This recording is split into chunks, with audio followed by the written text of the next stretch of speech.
ప్రసాదం కూడా లడ్డూ కూడా తయారు చేసి భక్తులకు ఏ విధమైన. కాకినాడ జిల్లా తాళ్లరేవు మండలం పి మల్లవరం గ్రామంలో జనసేన పార్టీ సభ్యత్వ నమోదు కార్యక్రమాన్ని నిర్వహించారు. పార్టీ 3 కమిటీ సభ్యులు కల్వకొలను తాతాజీ, ఆకుల ప్రవీణ్ కుమార్, వాసంశెట్టి కుమార్ మాట్లాడుతూ సభ్యత్వంతో కుటుంబానికి బీమా భరోసా కలుగుతుందన్నారు. ముమ్మిడివరం నియోజకవర్గంలో ఇప్పటికే 13,000కు పైగా సభ్యత్వాలు నమోదయ్యాయని తెలిపారు. 50,000 నుంచి 5 లక్షల వరకు ఇన్సూరెన్స్ సౌకర్యం ఉందన్నారు. 27వ తేదీ వరకు సభ్యత్వ నమోదుకు అవకాశం ఉందని చెప్పారు.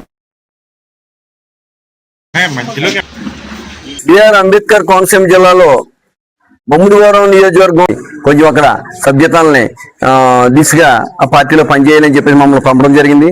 అలాగే ఈ రోజు తాళ్లరేవు మండలంలో మరి పెద్దలు బాబురావు గారు, మండల ప్రెసిడెంట్ బాబురావు గారు, డాక్టర్ రుద్ర గారు, మరి మన ముత్యాల జై గారు, వీళ్ళందరూ సమక్షంలో మరి ఈ రోజు ఇక్కడ తాళ్లరేవులో మీటింగ్ చేసుకుని మరి సాధకులందరినీ కూడా యాక్టివేట్ చేసి తమ జాయినింగ్లు ఏమున్నాయో అన్ని కూడా పెంచి వ్యవహారం చేయాలని చెప్పడం జరిగింది. జనసేనలో సభ్యత్వంతో